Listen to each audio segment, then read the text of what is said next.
नमस्कार। आप देख रहे हैं टिप्स सिविल सर्विसेज और मैं हूं श्रीकांत त्रिपाठी।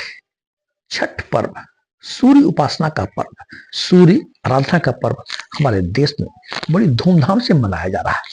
यद्यपि यह पर्व बिहार और झारखंड के लिए ज्यादा जाना जाता है।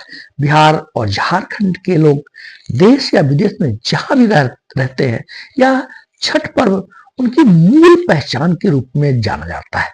लेकिन ऐसा नहीं है कि यह सूर्य उपासना का पर्व, छठ पर्व मात्र बिहार, झारखंड और जो मिथिला का क्षेत्र है वहां ही मनाया जाता हो, अपितु यह सूर्य उपासना का पर्व पूरे देश और पूरी दुनिया में मनाया जाता है और आज से ही नहीं, आदिकाल से मनाया जाता है। ऐसी मान्यता है कि जब सृष्टि की उत्पत्ति भी नहीं थी, चारों तरफ अंधेरा ही अंधेरा था, तो ब्रह्मा जी ने अपनी मानसिक चेतना, अपनी मानसिक भावना से जब इस सृष्टि को उत्पन्न करने का भाव पैदा किया, तो उनको मानसिक चेतना के रूप में एक ध्वनि करने का आभास हुआ, जिसे गायत्री मंत्र कहा जाता है। उस गायत्री मंत्र के उद्बोधन के द्वारा, उसके बोलने से ऐसा कहा जाता है कि उस मंत्र के द्वारा पंच महाभूतों पृथ्वी, अग्नि, आकाश, वायु इनका सृजन हुआ और इसी सृजन से इस ब्रह्मांड का सृजन हुआ, इस सृष्टि का सृजन हुआ। इस बात की जानकारी हमारे ऋग्वेद में भी मिलती है और ऋग्वेद में गायत्री मंत्र लिखा गया है, वह वास्तव में सविता देवता को और सूर्य उपासना का ही मंत्र है। और यह इतना ही शक्तिशाली, इतना महत्वपूर्ण मंत्र माना जाता रहा जो हमारे संपूर्ण संस्कृति और सभ्यता का आधार माना गया। प्राचीन काल से ही विभिन्न सभ्यताओं और विभिन्न संस्कृतियों में यह सूर्य उपासना, सूर्य को अर्घ देना और सूर्य की पूजा बड़ी श्रद्धा और विश्वास के साथ किया जाता है, क्योंकि सूर्य हमारी आत्मा का प्रतीक है, सूर्य हमारे जीवन का प्रतीक है, सूर्य इस प्रकृति का जन्मदाता है, हम सबका जन्मदाता है। ये संपूर्ण सौरमंडल का मुखिया है, इस पृथ्वी ग्रह का मालिक है। अतः उसकी अनंत ऊर्जाएं हमारे जीवन को, हमारी सभ्यताओं को, हमारे मानव समाज को विकसित, पुलकित और पल्लवित करती है। जीवन को आनंदमयी बनाने, जीवन को में उत्सव लाने के लिए सूर्य उपासना भारत में नहीं, दुनिया के विभिन्न सभ्यताओं में प्राचीन काल से मनाई जाती रही है। इसका उल्लेख विभिन्न संस्कृतियों में देखने को मिलता है। मिस्र की बहुत ही प्राचीन जनजाति है इनका जनजाति। इनका जनजाति में आज से कोई 2500 वर्ष पूर्व पूरा सूर्य नगर ही बसाया गया था। उस सूर्य नगर का नाम था हेलियोपोलिस। ये मिस्र में ये सूर्य नगर था, जो कि वहां के जो सूर्य देवता के जो प्रतीक थे उनको रा कहा जाता था। और यह विश्व का सबसे प्राचीन सूर्य नगर और सूर्य मंदिर माना जाता है। इस तरह मिस्र में ही 13वीं सदी ईसा पूर्व में अबू सिम्बेल यह सूर्य से प्रकाशित गर्भगृह था और यहाँ बहुत ही प्राचीन मंदिर था।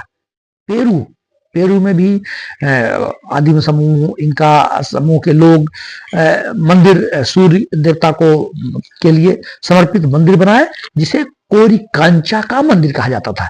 कोरिकांचा पेरू में है। यह 15वीं शताब्दी में मनाया गया। इसके ऊपर पूरी तरह से सोने की परत चढ़ाई गई। जब इसमें सूर्य की रश्मियां, सूर्य की किरणें पड़ती थी तो पूरा वातावरण स्वर्णिम हो जाता था। यह बात विदेश की सभ्यताओं में देखने को मिली।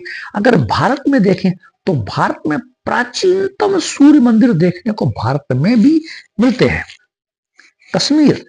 कश्मीर का मार्तन मंदिर, जो कि 8वीं शताब्दी में बनाया गया था। वहां के कारकोट वंश के राजा ललितादित्य मुक्तापीठ मार्तंड मंदिर बनाया, जो कि सूर्य देवता को, सूर्य भगवान को समर्पित था। इसी तरह गुजरात का सूर्य मंदिर मोढेरा ये 13वीं शताब्दी के आसपास मोढेरा गुजरात में सूर्य मंदिर बनाया गया और इसको बनवाने वाले थे सोलंकी वंश के राजा भीमदेव प्रथम। यह इस मंदिर की विशेषता थी कि जब भी सूर्य भास्कर मार्तंड आदित्य देव का उदय होता था तो सूर्य की पहली रश्मियां, उनकी पहली किरण इस सूर्य मंदिर के गर्भगृह में प्रवेश करती थी, सीधे मंदिर के में प्रवेश कर जाती थी। यह विशेषता थी गुजरात के मोढेरा सूर्य मंदिर की। यहाँ इस जो गुजरात में मोढेरा सूर्य का मंदिर था, यहाँ एक सूर्य कुंड भी था। उस सूर्य कुंड में लोग स्नान करते थे, सूर्य भगवान को अर्घ देते थे और ध्यान करते थे। इसी तरह का बड़ा ही विश्व प्रसिद्ध मंदिर जो कि यूनेस्को के वर्ल्ड हेरिटेज साइट में शामिल है, विश्व विरासत सूची में शामिल है, आप समझ गए होंगे, वह कोणार्क का सूर्य मंदिर 13वीं शताब्दी में गंगवंश के राजा नरसिंह देव प्रथम ने इसे बनाया था। 12 जोड़ी पत्थर के पहिए और 7 रथों के द्वारा खींचा जाने वाला यह कोणार्क का सूर्य मंदिर, जो कि ब्लैक पैगोडा के नाम से जाना जाता है। यह आज का दिन छठ पर्व का समापन का दिन था। सूर्य, इस छठ पर्व की विशेषता है कि उगते हुए सूर्य को भी अर्घ दिया जाता है।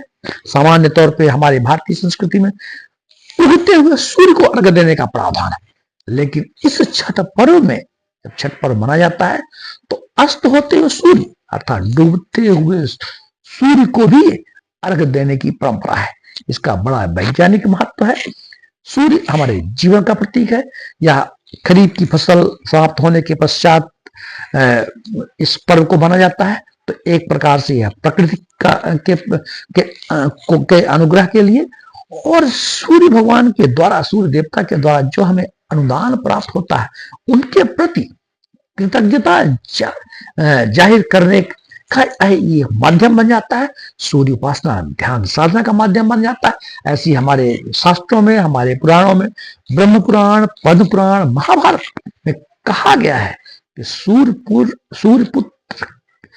दानवीर श्री कर्ण ने सूर्य उपासना करके ही महान धनुर्धर बन गए थे। पांडवों ने सूर्य की उपासना की थी, भगवान राम ने सूर्य की उपासना की थी। इस तरह सूर्य उपासना जो कि हमारे जीवन का, हमारी चेतना का, हमारी संवेदना का और हमारे जीवन को विकसित करने का एक महान अनुदान के रूप में अपनी रश्मियों को, अपनी किरणों को हम सबके जीवन में फैलाते हैं। मात्र यह एक आकाशीय गोला नहीं है या एक अग्नि का गोला मात्र नहीं है, इसमें बड़ी संवेदना है। द्वितीय हाइड्रोजन और हीलियम के संयोजन से, उनके मिलने से ऊर्जा का विस्तार होता है, अनंत ऊर्जा होती है। लेकिन अध्यात्म शास्त्रियों ने यह भी मानव जीवन से इसको जोड़ा हुआ है कि सूर्य 45 वर्ष तक जवान रहते हैं, फिर इनकी ऊर्जा का क्षय भी होता है और प्रत्येक 11 वर्ष में एक सन साइकिल चलता है। सूर्य में एक अनंत ऊर्जा का विस्फोट होता है जो कि हमारे जीवन को प्रभावित करता है। तो छठ पर्व सूर्य भगवान की चेतना को अपने जीवन में समाहित करने, उनके जीवन को धारण करने और हमारी सभ्यता और संस्कृति का एक महत्वपूर्ण केंद्र रहा गायत्री मंत्र, जो कि सविता देवता को समर्पित है, उसको भी जीवन में धारण कर समस्त दुखों से मुक्त पाकर के ब्रह्मांडी चेतना के साथ एकाकार होने की यह साधना है, उपासना है और आराधना है। जय हिंद, जय भारत।